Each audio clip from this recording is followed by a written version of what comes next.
कुल 6 अध्याय है ना। जैसे ही आप कोई टेक्स्ट पढ़ो, पहली चीज आपके मन में ये आना चाहिए उसमें कितने अध्याय हैं। अगर उन अध्याय के कुछ नाम बताए गए हैं तो वो भी आपके याद होने चाहिए। इसलिए यहाँ पे कुछ स्पेसिफिक अध्याय नहीं बोला गया, लेकिन जब आप सिद्ध सिद्धांत पद्धति पढ़ेंगे, जब आप शिव संहिता पढ़ेंगे, इवन आपने हिरण्य संहिता में प्रकरण के नाम देखा था ना, तो यहाँ पे 6 अध्याय हैं, कुछ वैसा स्पेसिफिक नहीं बताया गया। इसके अलावा यहाँ पे संवाद, यह एक संवादात्मक ग्रंथ है शक्ति और उनके पुत्र वशिष्ठ के बीच में, जहाँ पे ये अनेक प्रश्न पूछते हैं और फिर महर्षि वशिष्ठ उनका उत्तर देते हैं। तो सबसे पहले बताते हैं कि मुक्ति के लिए क्या किया जाए ना, मुक्ति का क्या मार्ग है। तो महर्षि वशिष्ठ उनको बोलते हैं, कर्म के बारे में बताते हैं। तो कर्म बोलते हैं 2 प्रकार के। कौन कौन से कर्म बताए गए हैं? जल्दी से बोलिए, अनम्यूट करके फटाक से, इधर उधर देखना नहीं है, आ रहा है तो अनम्यूट कीजिए और बताइए। प्रवर्तक और निवर्तक। यस, प्रवर्तक और निर्वर्तक। ठीक है, म्यूट कर लीजिए। तो अब देखो यही क्वेश्चन बन जाएगा, प्रवर्तक और निर्वर्तक कर्म की चर्चा कहाँ मिलती है ना। ऐसे कहीं मिलते नहीं है, यहाँ पे वशिष्ठ संहिता ही है जहाँ पे इस तरीके से मिलता है, इसलिए ये इंपॉर्टेंट। उसके बाद फिर मैंने आपको बताया था कि निर्वर्तक कर्म भी 2 प्रकार के हैं, एक बाह्य और एक अभ्यंतर, राइट। और अभ्यंतर जो है वो मुक्ति की ओर लेकर के जाता है, समाधि की ओर, राइट। ये हो गया। उसके बाद फिर बोलते हैं कि जो ज्ञान योग है वो 8 अंगों वाला है ना। पहले तो बोल दी कि जो ज्ञान है वही योग है, और वह ज्ञान 8 अंगों वाला है। और ये 8 वही योग है, यम नियम आसन प्राणायाम प्रत्याहार धारणा ध्यान समाधि। यम मैंने 10 बताए थे, उसके सीक्वेंस मैंने याद करने के लिए भी कहा था ना। क्या था? अहिंसा सत्य अस्तेय ब्रह्मचर्य धृति क्षमा दया आर्जव मिताहार और शौच। आप सभी को ये इसी सीक्वेंस में याद होना चाहिए। और जितने भी थे उनकी एक एक कैमरा ऑन कर लीजिए ना, कैमरा ऑन कर लीजिए, अदरवाइज मैं भी ऑफ कर लूंगा तो बहुत अजीब लगेगा। तो ये 10 हो गए आपके, इसी सीक्वेंस में याद रखना है। हर किसी का एक परिभाषा दिया गया है, तो परिभाषा भी आप जरूर याद रखिएगा। फिर नियम भी इसी तरीके से थे, शौच संतोष तप आस्तिक। किसी और ने याद किया है इसको? कल मैंने पूछा था, कल जिसने नहीं बताया था उनके अलावा बताएगा कोई? ममता जी ने कल बताया था शायद ना, एक अमित जी ने भी शायद बताया था। निधि जी, प्रभा जी, रितिका जी, आप लोग में से कोई सुनाएगा नियम का सीक्वेंस?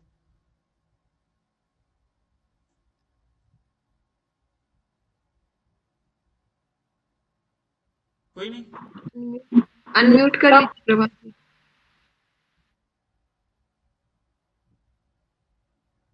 तप संतोष, हाँ तप संतोष आस्तिक्य, दान ईश्वर पूजन, सिद्धांत श्रवण वीर मति, जप और व्रत ना। यस, यहाँ पे भी इसके अलग अलग डेफिनेशन बताए गए हैं, उन सबको आपको याद रखना है। फिर आसन 10 प्रकार का बताया गया है, मुक्ति के लिए 4 बताए गए हैं, प्राणायाम 3 बताया गया है, पूरक रेचक और कुंभक। प्रत्याहार 4 प्रकार का है। कौन कौन से है वो जब प्रत्याहार पढ़ेंगे, अभी कहाँ चल रहा है, नाड़ी शुद्धि चल रही है ना, प्राणायाम अभी चलेगा, उसके बाद प्रत्याहार आएगी। तो 4 प्रकार का जो प्रत्याहार है उसको देखेंगे। फिर ध्यान बोला गया है, प्रत्याहार। फिर धारणा 5 प्रकार की, ध्यान 6 प्रकार का।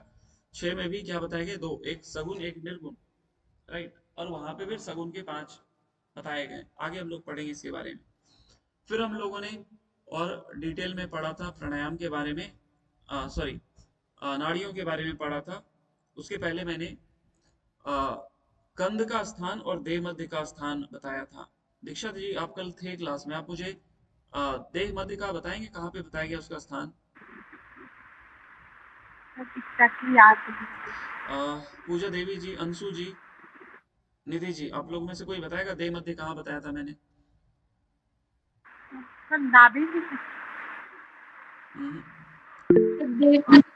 के 2 अंगुल नीचे और गुदा के 2 अंगुल ऊपर। ठीक है, म्यूट कर लीजिए, आपके एंड से कुछ प्रॉब्लम है ना।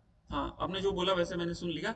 गुदा से 2 अंगुल ऊपर और लिंग से 2 अंगुल नीचे आपका देह मध्य बताया गया है। और उस देह मध्य से फिर 9 अंगुल ऊपर कंद का स्थान बताया गया है, जो कि 4 अंगुल विस्तार वाला है, 4 अंगुल लंबा चौड़ा ऊंचा, राइट। तो देह मध्य से 9 अंगुल ऊपर कंद है और उसी कंद से सारी नाड़ियां का एक तरीके से सारी नाड़ियां निकली। राइट, ये बातें मैंने बताई थी। उसके बाद आपको नाड़ियों की बोला गया था 72,000 है, 72,000 में से कितना इंपॉर्टेंट बताया था मैंने? 14 ना। और उस 14 के चार्ट मैंने आपके टेलीग्राम ग्रुप पे भेज दिया है, उसको आप देख लेना। यहाँ तक हम लोगों ने कल कर लिया था। आज हम लोग प्राण के बारे में पढ़ेंगे काफी डिटेल में, जो मैंने बताया कि ये बहुत इंपॉर्टेंट है, क्योंकि प्राण के बारे में आपसे यहीं से क्वेश्चन पूछे जाते हैं और त्रिशिकी ब्राह्मण से। अब चाहें तो आप अपना कैमरा ऑफ कर सकते हैं। आइए मैं स्क्रीन शेयर कर देता हूँ।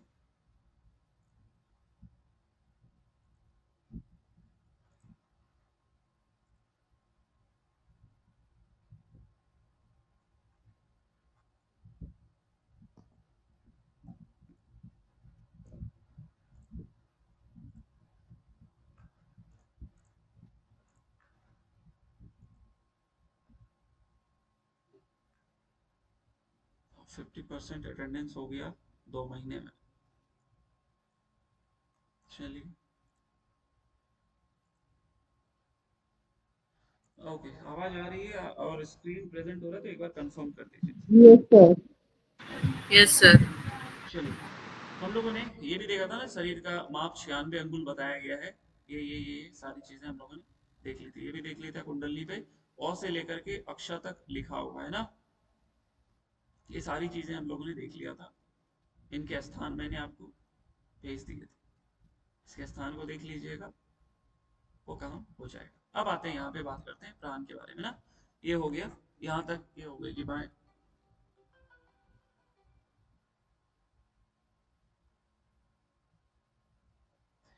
यहाँ पे क्या बोल दिया गया कि इससे अन्य नाड़ियों की उत्पत्ति होती है, उनमें से ही बहुत सी नाड़ियां निकलती है ना। किसके बारे में बात कर रही है? कंद के बारे में बताना है कि उसी से सारी नाड़ियां निकली है।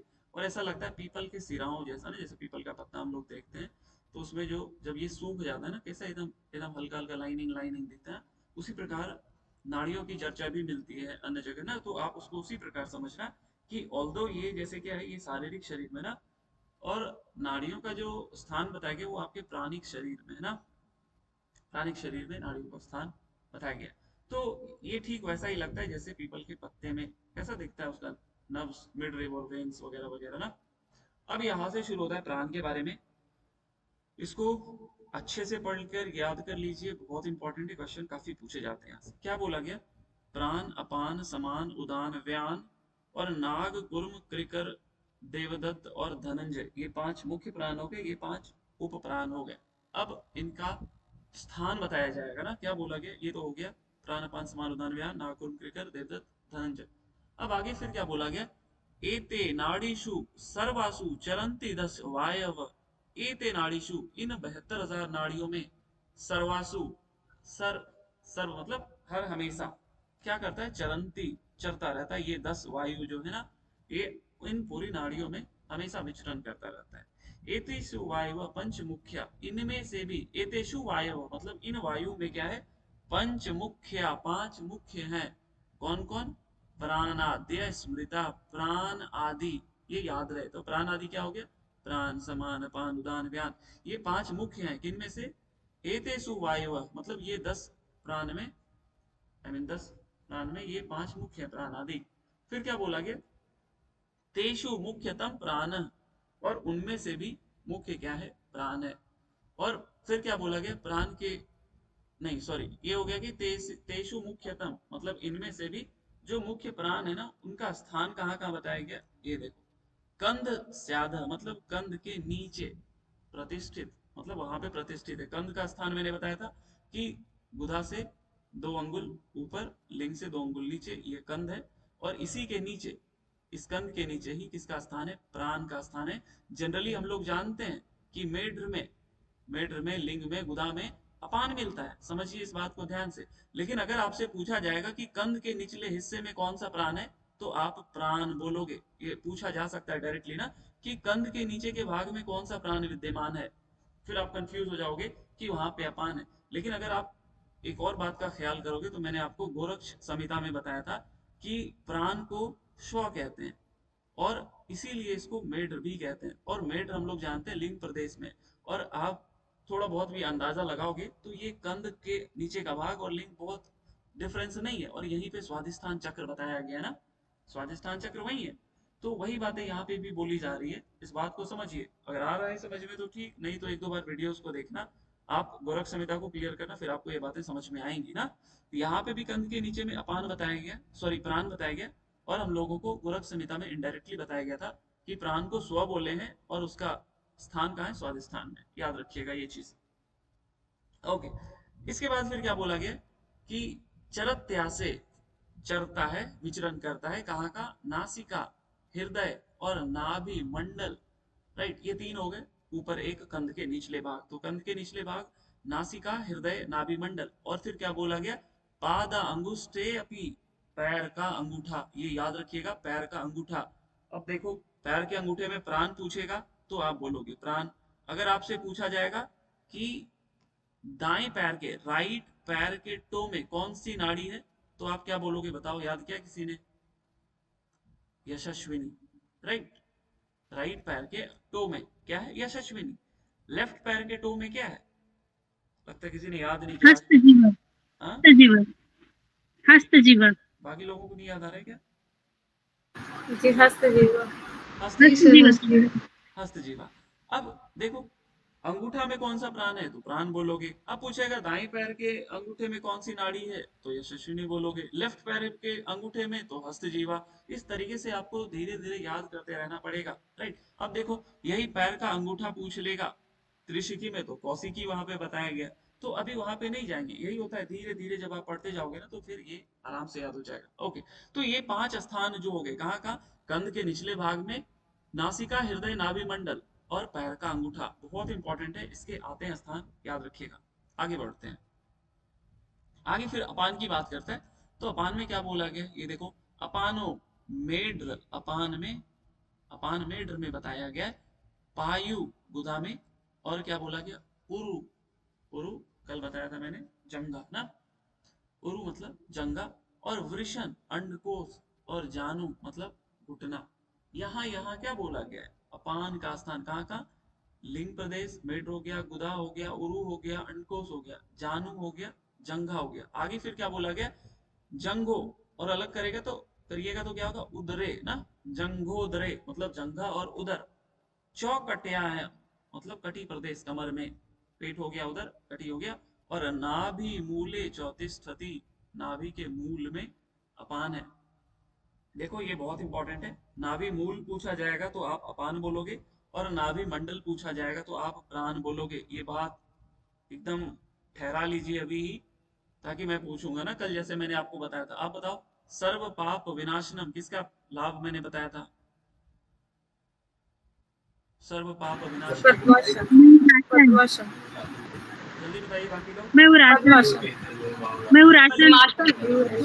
जो आए थे वही जवाब दीजिएगा, जो कल नहीं थे वो जवाब मत दीजिएगा। सर स्वास्तिक आसन का है मयूरासन, विनाशनम, मयूरासन ना, मयूरासन है सर, मयूरासन। मयूरासन का है सर। हाँ, शर्व विनाशनम सर मयूरासन है। प्रणाशनम, ये स्वस्तिक ना, स्वास्तिक का है सर जी। प्रणाशनम स्वस्तिक, और आप विनाशनम मयूरासन ना, इंपॉर्टेंट है। यही यही हो गया। अब यहाँ पे ठीक नाभि मंडल पूछेगा तो प्राण बोलना, और नाभि मूल पूछेगा तो अपान बोलना, ये याद रखिएगा। आगे बढ़ते हैं, अब व्यान की बात करते हैं।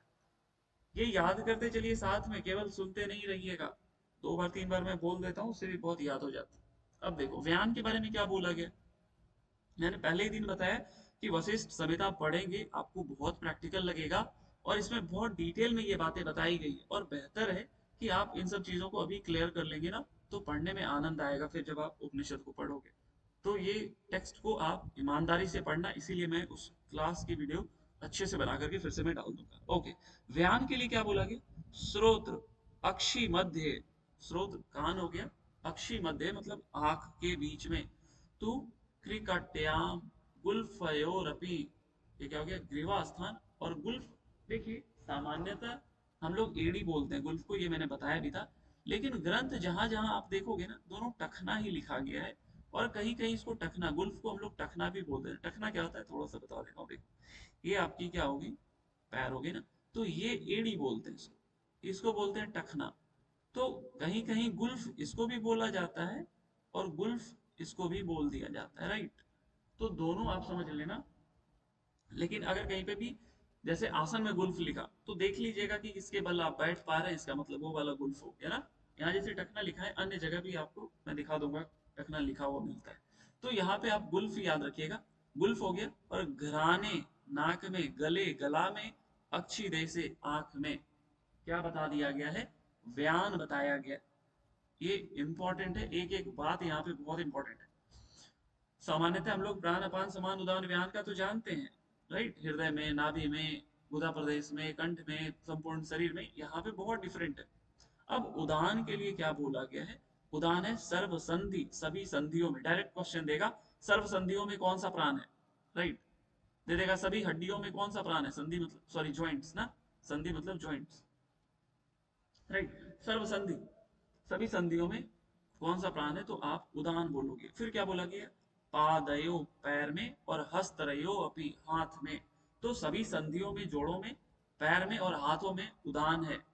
व्यान, यहाँ देखो आंखों के मध्य ग्रीवा, टखना, गुल्फ बोल, नाक, गर्दन, ये जरूर याद रखिएगा। अब समान के लिए क्या बोल दिया गया, तो समान सर्वदा देहे सर्वम व्याप्य व्यवस्थित, समान संपूर्ण शरीर में है। अब देखो हम लोग हमेशा पढ़ते हैं व्यान संपूर्ण शरीर में, राइट। लेकिन जब आप यहाँ पे पढ़ रहे हो तो समान का स्थान संपूर्ण शरीर में बताया गया। तो क्वेश्चन दे देगा, आगे लिख देगा वशिष्ठ संहिता। तो ध्यान रखिएगा, वशिष्ठ संहिता में समान का बताया गया संपूर्ण शरीर में व्याप्त है। ये बहुत इंपॉर्टेंट बात है, इसको प्लीज याद रखिएगा आप सभी लोग। तो समान संपूर्ण शरीर में है, वेरी वेरी इंपॉर्टेंट। अब आगे अभी मैं बता देता हूं कि जब आप त्रिशिखी ब्राह्मण पढ़ेंगे तो वहां पे भी आपको यही सेम बात देखने को मिलेगी, क्या समान ही संपूर्ण शरीर में व्याप्त है। जब आप ध्यान बिंदु देखो, अगर पढ़े हो तो बेहतर है आपके लिए, याद रह जाए, नहीं हो तो बाद में सुनेंगे ना तो आपको लगेगा अच्छा अच्छा ये सुना हुआ। जैसे आपको, चलो मैं एक डेमो देता हूं। मैंने जब आपको प्राणायाम पढ़ाया था, चलिए ऐसे नहीं पढ़ते, आप मुझे बताइए मैंने किसका फल बताया गया था, भ्रूण हत्या का पाप नष्ट होता है, योनि मुद्रा। योनि मुद्रा। मुद्रा सर। योनि मुद्रा। अब मैंने आपको एक किसी टेक्स्ट में भी बताया था कि किसी के अभ्यास से ब्रह्म हत्या से पाप दूर होते हैं, बताएंगे जरा कोई, प्राणायाम। किस टेक्स्ट में और कितने समय में बताया था? 1 महीने में वशिष्ठ। यस, 1 महीने में। देखो कुछ लोगों को क्लिक किया होगा, हल्का सा भी क्लिक जरूर किया होगा, क्योंकि मैंने इस बात को 3-4 बार रिपीट किया था। तो जो रेगुलर रहे होंगे ना उनको जरूर ये बात क्लिक किया था, किया होगा। मैंने बताया था ना जब आपको प्राणायाम पढ़ाया था, या जब योनि मुद्रा मिल रही थी तो भ्रूण हत्या था, तो मैंने आपको बताया था कि वशिष्ठ संहिता से प्राणायाम से भ्रूण हत्या जैसे पाप 1 महीने में नष्ट हो जाते हैं। अभी देखना जब प्राणायाम आएगा तो ये बातें आपको मिलेंगी, और जब मिलेंगी तो ये चीज फिर आप याद कर लोगे, राइट। तो इस तरीके से आप कोशिश करना पढ़ने का। तो क्या हो गया, सभी अंगों में समान व्याप्त करता है। और समान का कार्य क्या बोला गया, ये देखो कि सभी अन्य रस को अंगों में व्याप्त, मतलब एक तरीके से एसिमिलेशन का काम करता है ना। एसिमिलेशन मैं पढ़ाऊंगा वैसे एनाटॉमी में, थोड़ा सा समझा देता हूँ। देखो जब आप खाना खाए तो खाना का क्या हुआ, डाइजेशन हो गया।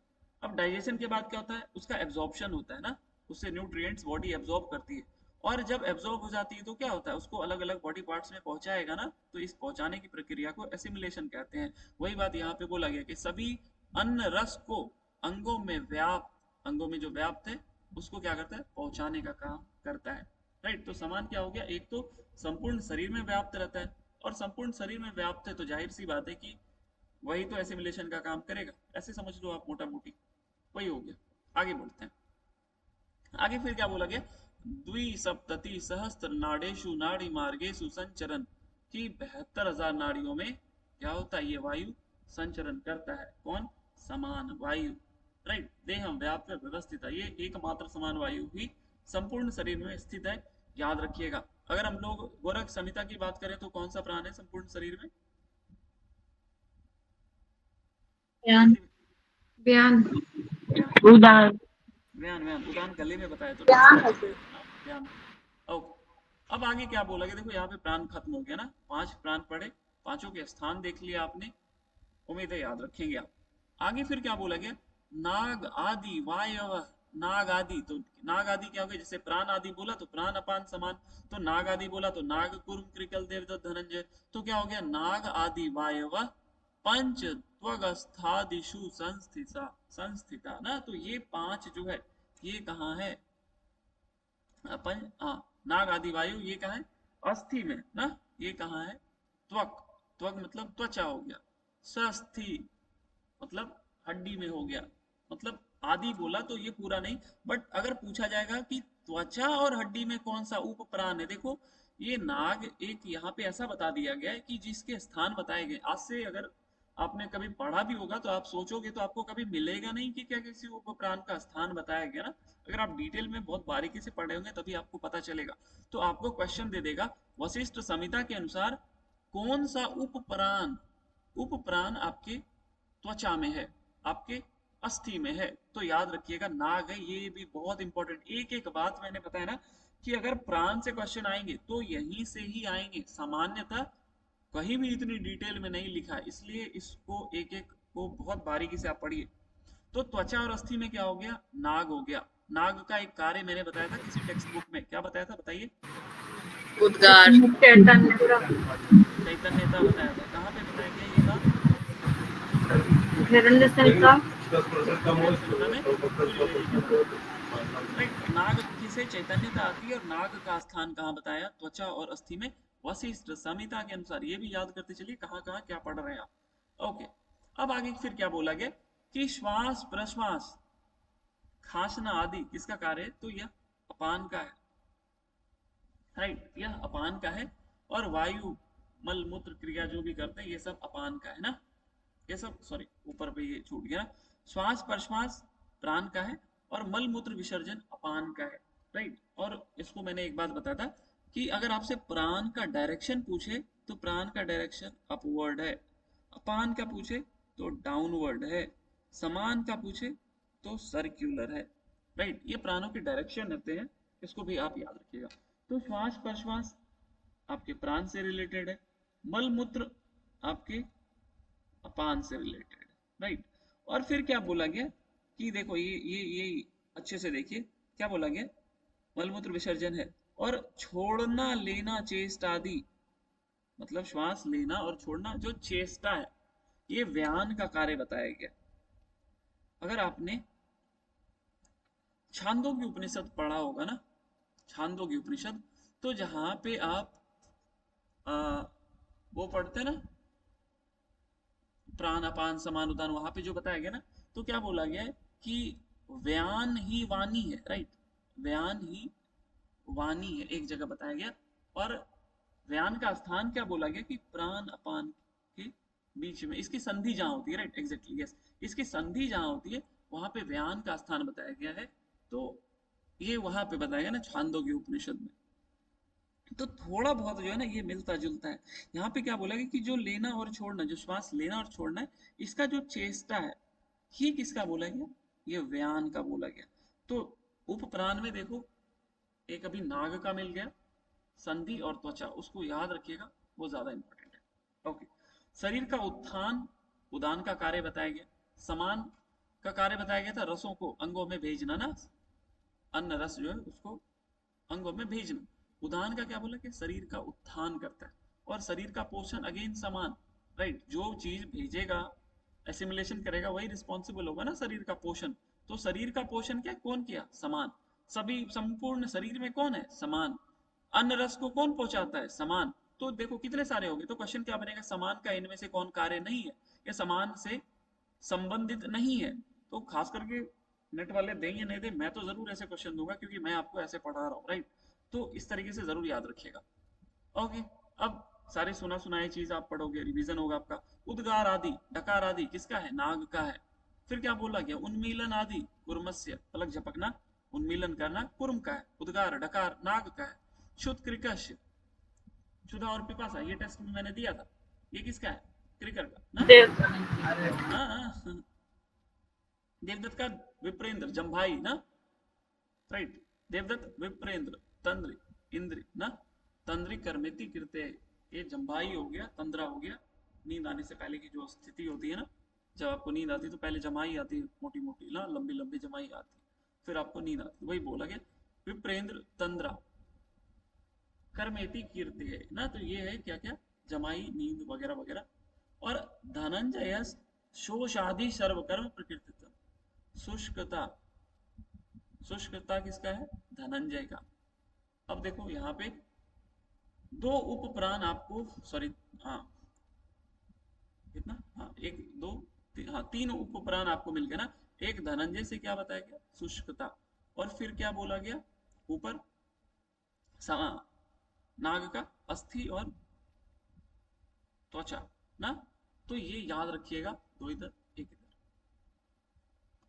ओके, अब फिर क्या बोला गया, हाँ तो देखो सबसे पहले अगर बात करें, शक्ति ने पूछा क्या था, शक्ति ने सिंपली पूछा नाड़ी शुद्धि कैसे होगी, राइट। इन्होंने एक प्रश्न किया, बदले में वशिष्ठ जी क्या क्या बताए, देखो सबसे पहले देह मध्य बताए, फिर क्या बताए, कंध का स्थान बताए, कंध का बताए, फिर कुंडली का स्थान बताए, फिर नाड़ियां बताई, फिर कितनी नाड़ियां है ना, नंबर ऑफ नाड़ी बताई। उसके बाद फिर क्या बताया इन्होंने, प्राण बताए, फिर उपप्राण बताए, फिर इसके कार्य और स्थान बताए ना, इतनी इतनी चीजें बता दी। तो जाहिर सी बात है ना कि जब कोई टेक्स्ट इतना डिटेल में आपको बता रहा है तो ऑब्वियसली क्वेश्चन यहीं से आएंगे।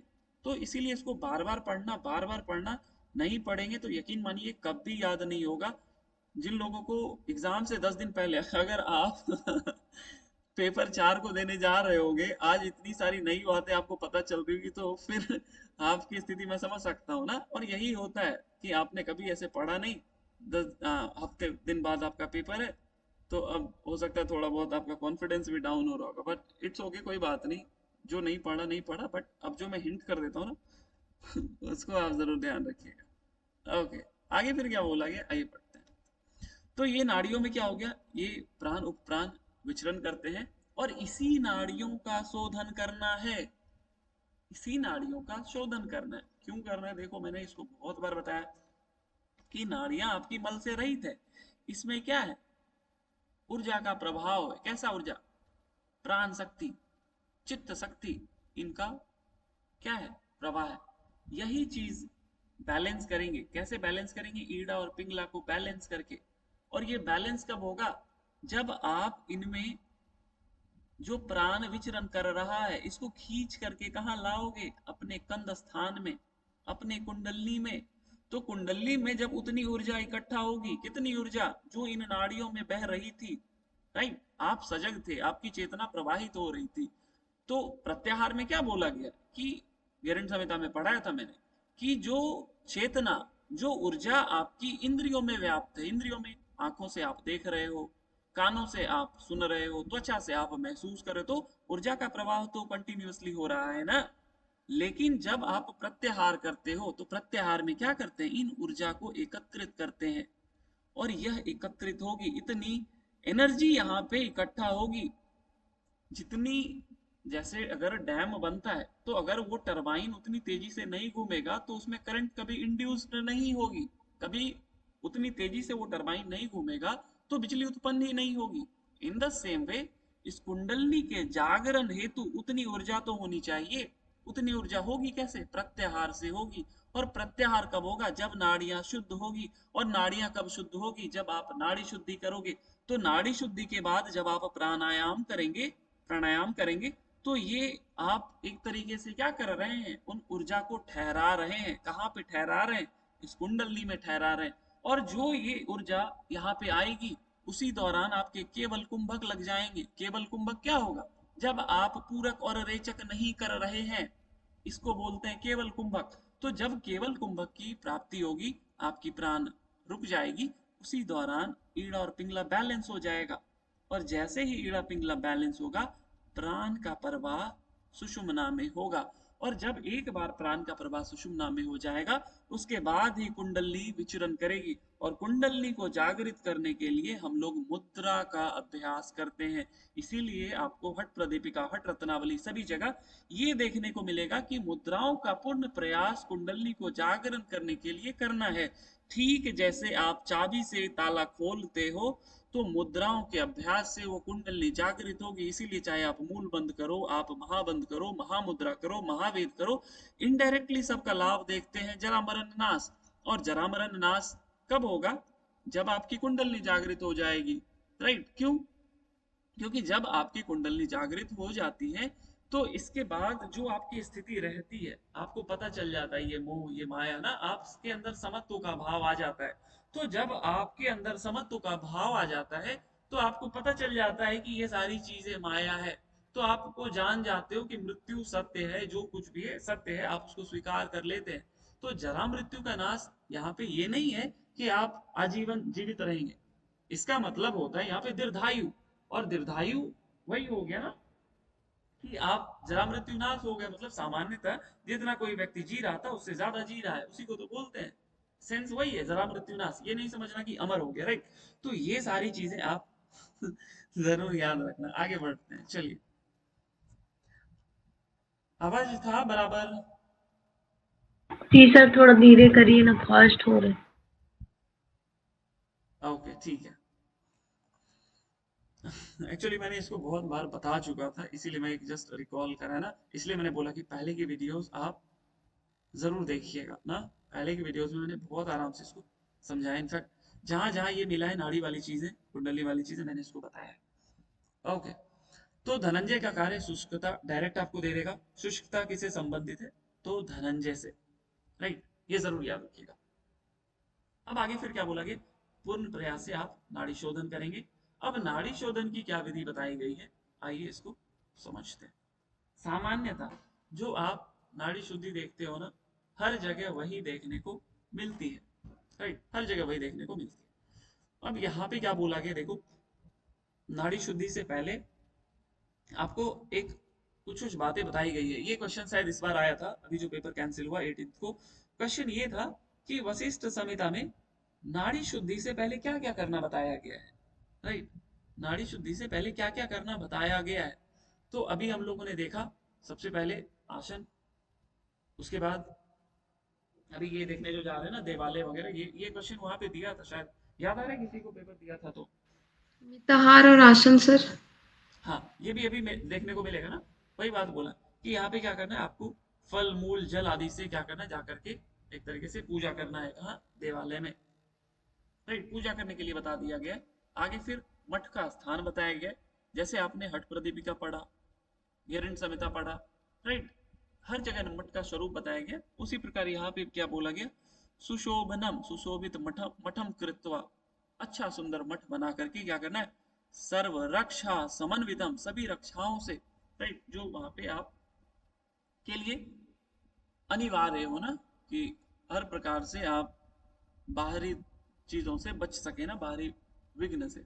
तो वही बोला, सर्व रक्षा समन्वितम ना, सभी प्रकार से सुरक्षित क्या करना है? सुंदर मठ बना लेना है। और त्रिकाल स्नान संयुक्तम, त्रिकाल मतलब तीन काल, तीन काल, त्रिकाल स्नान करते हुए पवित्र होकर, स्नान करके पवित्र चित्त से क्या करना है? किसकी पूजा करना है? अब यहाँ पे देखो, मैंने आपको जब हठ रत्नावली पढ़ाया था, हठ रत्नावली में मैंने मंत्र में बताई थी एक बात, मंत्रों को डिफाइन कैसे किया गया था? अंगों में स्थापित करना, राइट? अंगों में स्थापित करना। और ये स्थापित कैसे होता है? न्यास परंपरा से।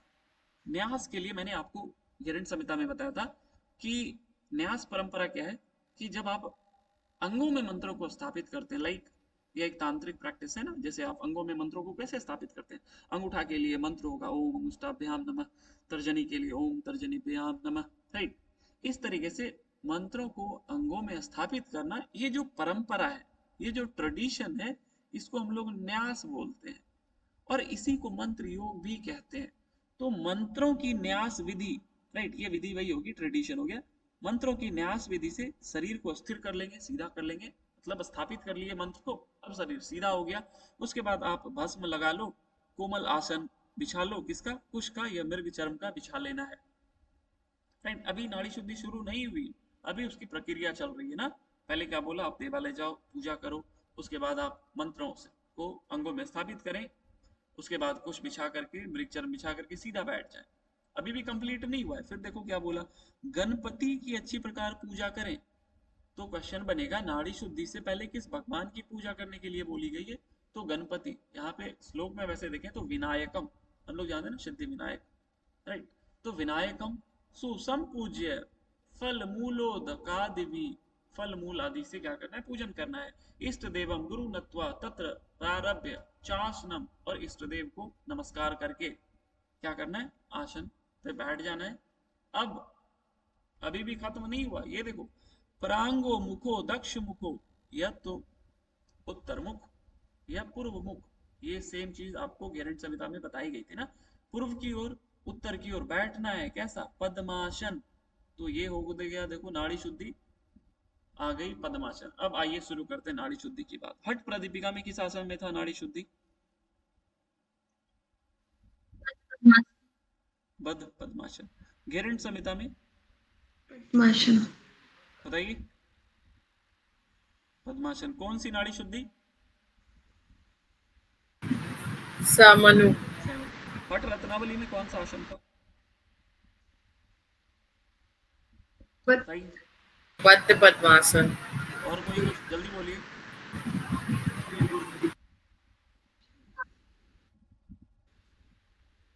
नहीं बोलेगा कोई।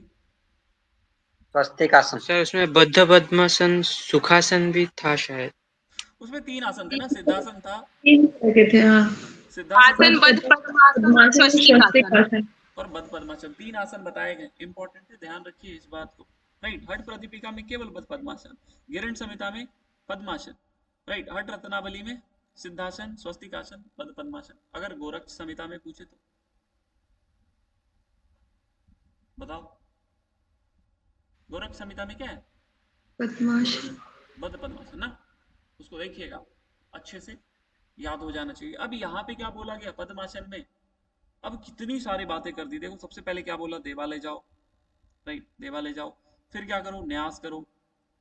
फिर क्या करो? गुरु गणपति का पूजन करो, गणपति का। फिर आसन बिछाओ। फिर क्या करो? पूर्व या उत्तर मुंह चले घूम जाओ, पूर्व या उत्तर मुख। फिर पद्मासन लगा लो। फिर क्या बोला गया? पद्मासन लगा लो, और फिर अब जाकर के देखिए, दाहिने हाथ को नासापुट पर नासाग्र। या देखिए अभी ये विधि शुरू नहीं हुई, राइट। हम लोगों ने जैसे घेरन संविदा में किया था ना, थोड़ा थोड़ा हल्का सा मिलता जुलता उसी प्रकार है।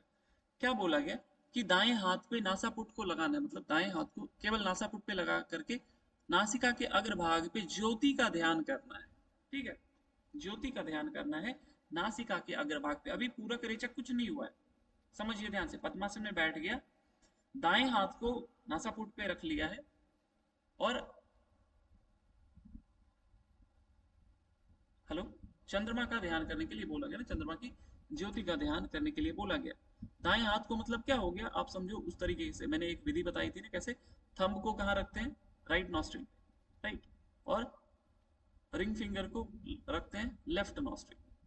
एक ये विधि होगी। एक मैंने बताया था प्रणव मुद्रा, उसमें हम लोग क्या करते हैं, ये जब भ्रामरी में बताया, भस्त्रिका में बताया था ना मैंने, कि 2 उंगली को छोड़ करके।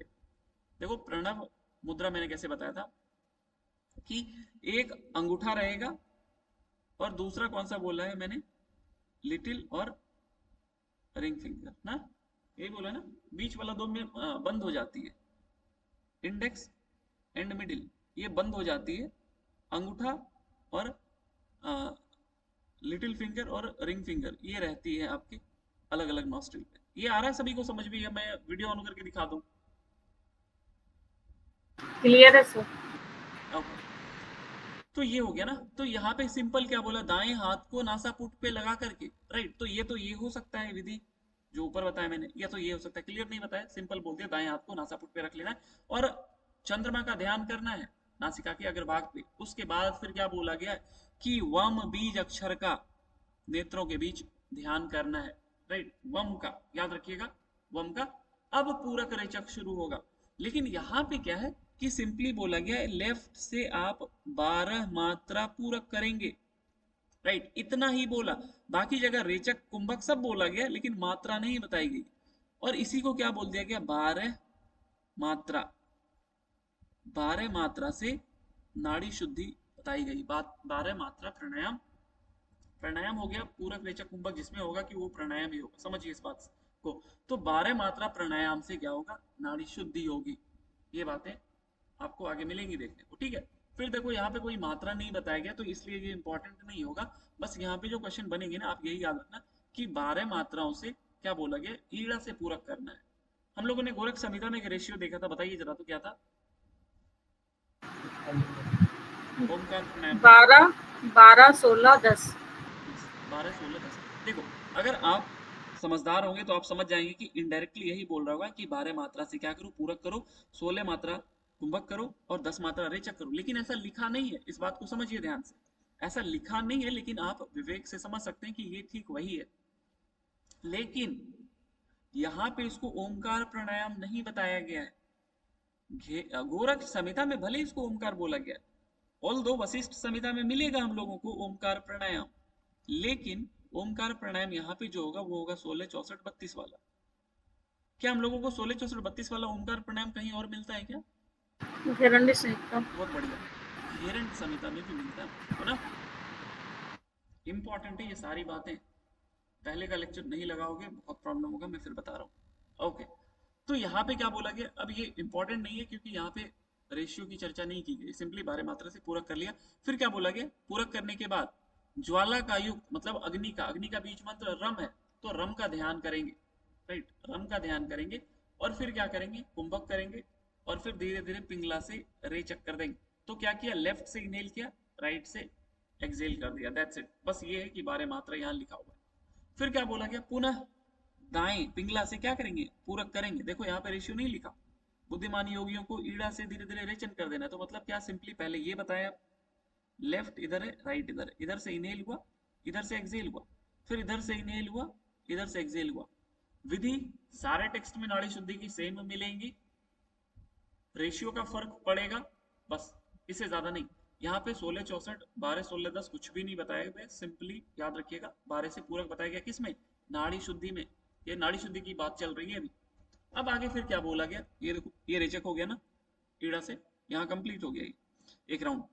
फिर क्या बोला गया, त्रिचतुर्वत्सरम 3 4। अब जो टेक्स्ट आपने पढ़ा सबसे पहले हठ प्रदीपिका, कितने समय में नाड़ी शुद्धि हुई थी जरा बताइए?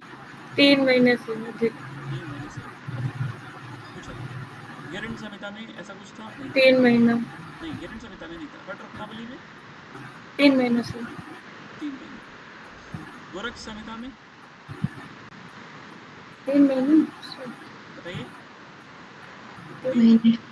तो अब देखो अच्छी बात है कि आपने केवल वही टेक्स्ट पढ़ा जहां जहां 3 महीने थे, तो अब आपको यहाँ तक ये कभी नहीं भूलोगे ना। ये देखो ये कंसिस्टेंसी का ये फायदा है, अब आप कभी नहीं भूलोगे। सबसे पहले आपने हठ प्रदीपिका पढ़ा, घेरंड संहिता में कुछ है नहीं तो छोड़ दिया मैंने, हठ रत्नावली पढ़ा, फिर गोरख संहिता, तो 3 टेक्स्ट में तीनों में मिल गया 3 महीने। अब यहाँ जो मिल रहा है, यहाँ क्या बोला गया, 3 4 महीने, राइट, समझिए ध्यान से, 3 4 महीने या 3 4 साल। बहुत कॉम्प्लिकेटेड बोला है तो कॉम्प्लिकेटेड ही याद रखिएगा ना, यहाँ पे सेम यही बोल दिया गया ना, 3 4 महीने और 3 4 साल। अब आगे जो चीज पढ़ने जा रहे हैं इसको हम लोग पीछे भी पढ़े थे, तो मैं थोड़ा पूछ लेता हूँ, जिनको याद है अनम्यूट करके बता दीजिएगा, ताकि बाकी लोगों जिनको याद नहीं उनको थोड़ा बुरा भी लगे, क्योंकि मैंने इस क्वेश्चन को ऑलरेडी कम से कम 10 15 बार तो पूछ लिया होगा। हठ प्रदीपिका के अनुसार नाड़ी शुद्धि का चिन्ह बताइए जिनको याद है, जल्दी। सर, कायस्य कृष्टा कांतिस्तथा यथेष्ट धारणम वायु अनालस्य नाड़ी विशुद्धि आरोग्यम। नाड़ी विशुद्धि, हाँ, कायस्कृता सर, कांतिस्था यथेष्ट धारण वायु कांति यथेष्ट धारणा मंडलस्य प्रदीपनम नादि व्यक्ति और नादि व्यक्ति आरोग्यम। नारद व्यक्ति आरोग्यम। आरोग्यम। देखो ये चीज मैंने बहुत बार बताई थी, आपको जरूर याद होना चाहिए। देखो इसीलिए मैं बार बार बोलता हूँ ताकि आपको एक बार भी सुन लोगे तो याद हो जाए। देखो हठ प्रदीपिका और हठ रत्नावली में सेम है बिल्कुल। गोरख संहिता में मैंने क्या बताया था, बताइए। यथेष्ट धारणम अनलस्य प्रदीपनम कायस्य नादि व्यक्ति। कायस्य कृष्टा और कांतिस्तथा नहीं है हाँ बाकी ये सभी। नहीं है, बहुत बढ़िया। यथेष्ट धारणम वायु अनलस्य प्रदीपनम और नादादि व्यक्ति और आरोग्यम सेम है, एकदम सेम है, स्टार्टिंग का दो छोड़ दिया गया। तो अब देखो इसमें भी 3 महीने थे, इसमें भी 3 महीने थे, इसमें भी 3 महीने थे, नाड़ी शुद्धि भी सब जगह सेम है चिन्ह, बस इसमें स्टार्टिंग का 2 कम गया, 2 घट गया, 4 हो गए। यथेष्ट सुधारणम वायु अनलस प्रदीपनम नादादि व्यक्ति आरोग्य। बाकी हठ प्रदीपिका हठ रत्नावली में सेम है। पहले का लेक्चर देखना, समझ में आ जाएगा। अब देखो आज आप एक नया पढ़ने जा रहे हो, तो अब आप इसको जरूर याद रख लेना। देखो जितना टेक्स्ट पढ़ोगे, मान के चलो आपको 5-6 टेक्स्ट तो एटलीस्ट ऐसा मिलेगा जिसमें नाड़ी शुद्धि के चिन्ह बताए।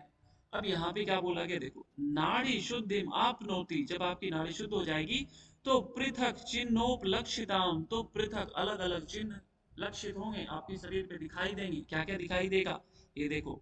शरीर लघुता, इंपॉर्टेंट है, लिखते जाइए। शरीर लघुता, फिर दीप्ति, दीप्ति, फिर जठराग्नि विवर्धनम, तो जठराग्नि, और अंत में लिखा है नाद आदि व्यक्ति। इसका सीक्वेंस आता है, बहुत इंपॉर्टेंट है ये। एक एक बात यहाँ पे, अभी तक आज का क्लास सबसे ज्यादा इंपॉर्टेंट होगा अगर मैं पूरे वशिष्ठ संहिता की बात करूँ ना, क्योंकि यहाँ पे मैंने कुछ बातें और डिटेल में भी बता दी हैं।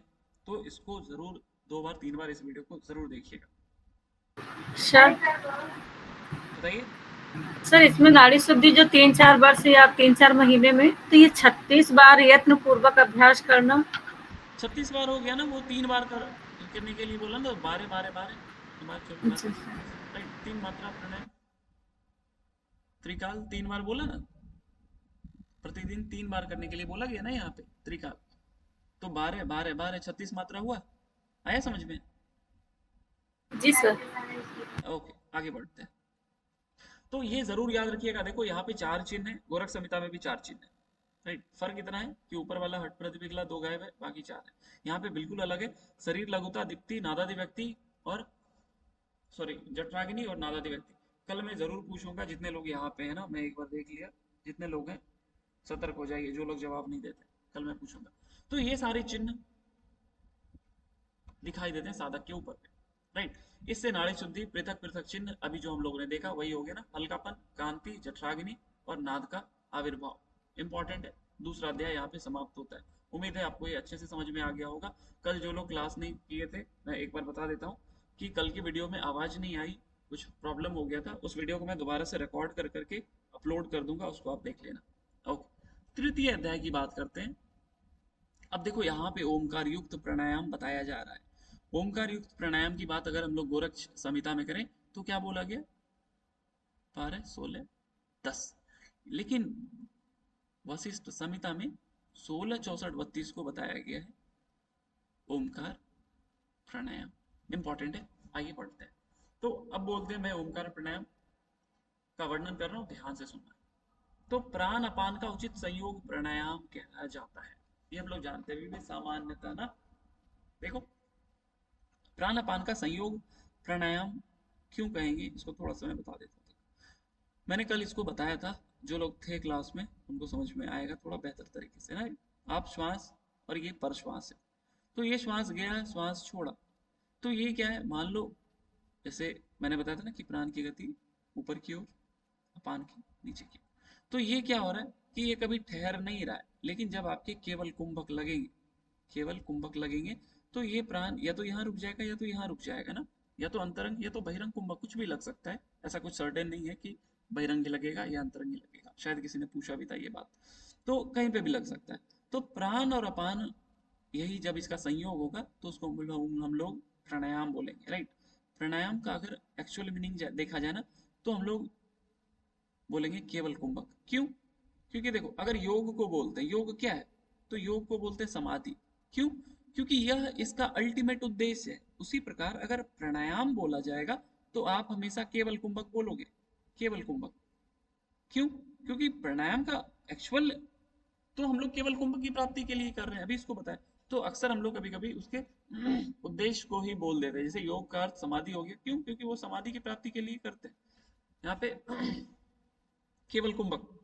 अब क्या बोला गया है देखो, यही रेचक पूरक क्या 3 अक्षर से है, क्या क्या, अ उ म, सेम जो हम लोगों ने हिरण्य संहिता में पढ़ा था। यही क्या होगा, ओमकार प्राणायाम। क्यों? क्योंकि इसमें अ उ म की इंक्लूजन हो रही है, that's why this is known by the name of Omkar pranayama. अब यहाँ पे क्या बोला गया, थोड़ा सा उपनिषद के बारे में बोला गया कि उपनिषद में भी यही चीज ना, ओमकार के बारे में हम लोग जानते हैं, पूरी उपनिषद में ये भरा पड़ा है, राइट। पूरी उपनिषद में ये चीज मिलती है।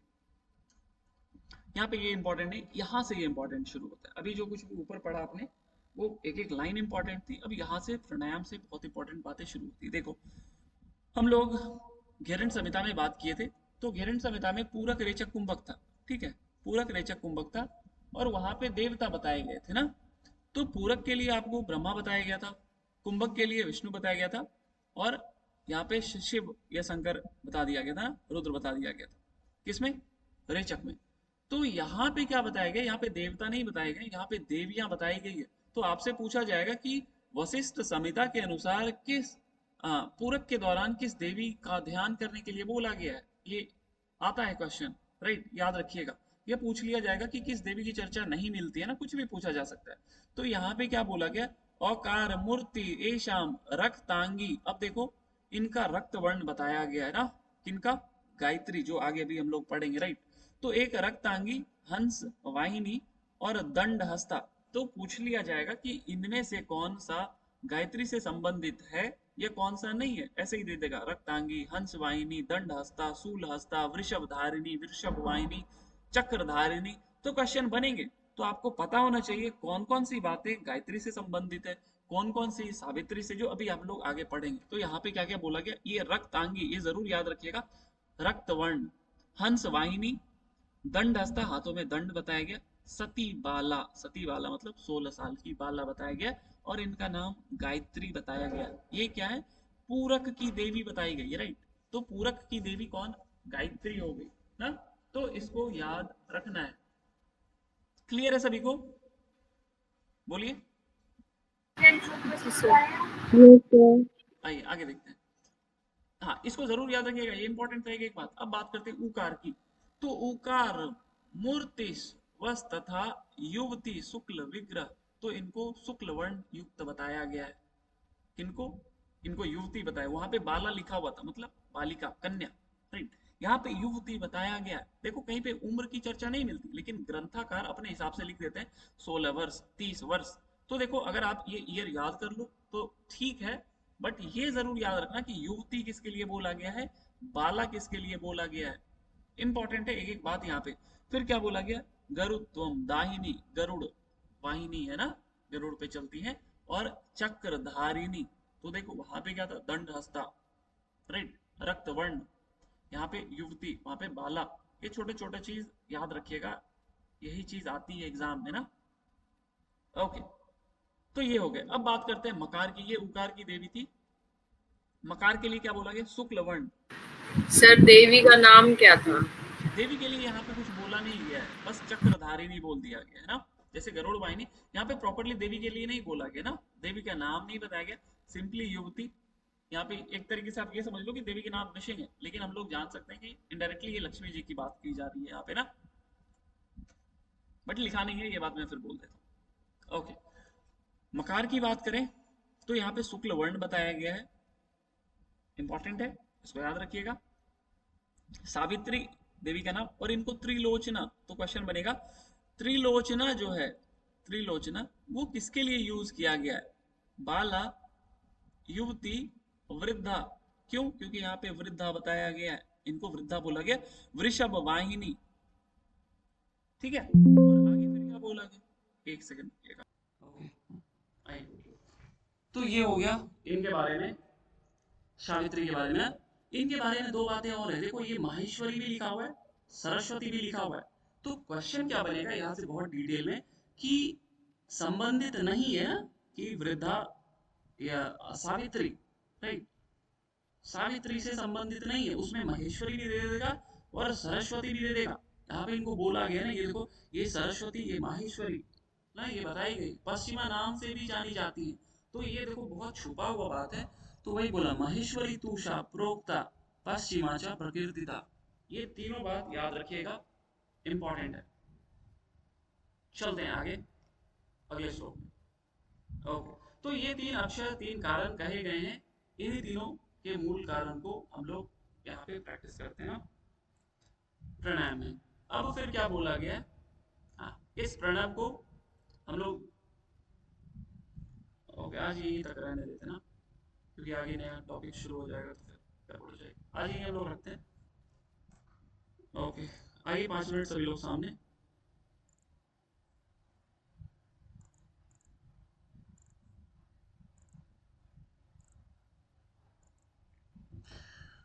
ओके, आज का क्लास एक्चुअली में बहुत इंपॉर्टेंट था। इसको मैं ग्रुप में मैसेज भी कर दूंगा कि आज का लेक्चर जरूर देख लीजिएगा, और कल का लेक्चर भी बहुत इंपॉर्टेंट था। ये दोनों लेक्चर आप एकदम इधर को बिठा लेना।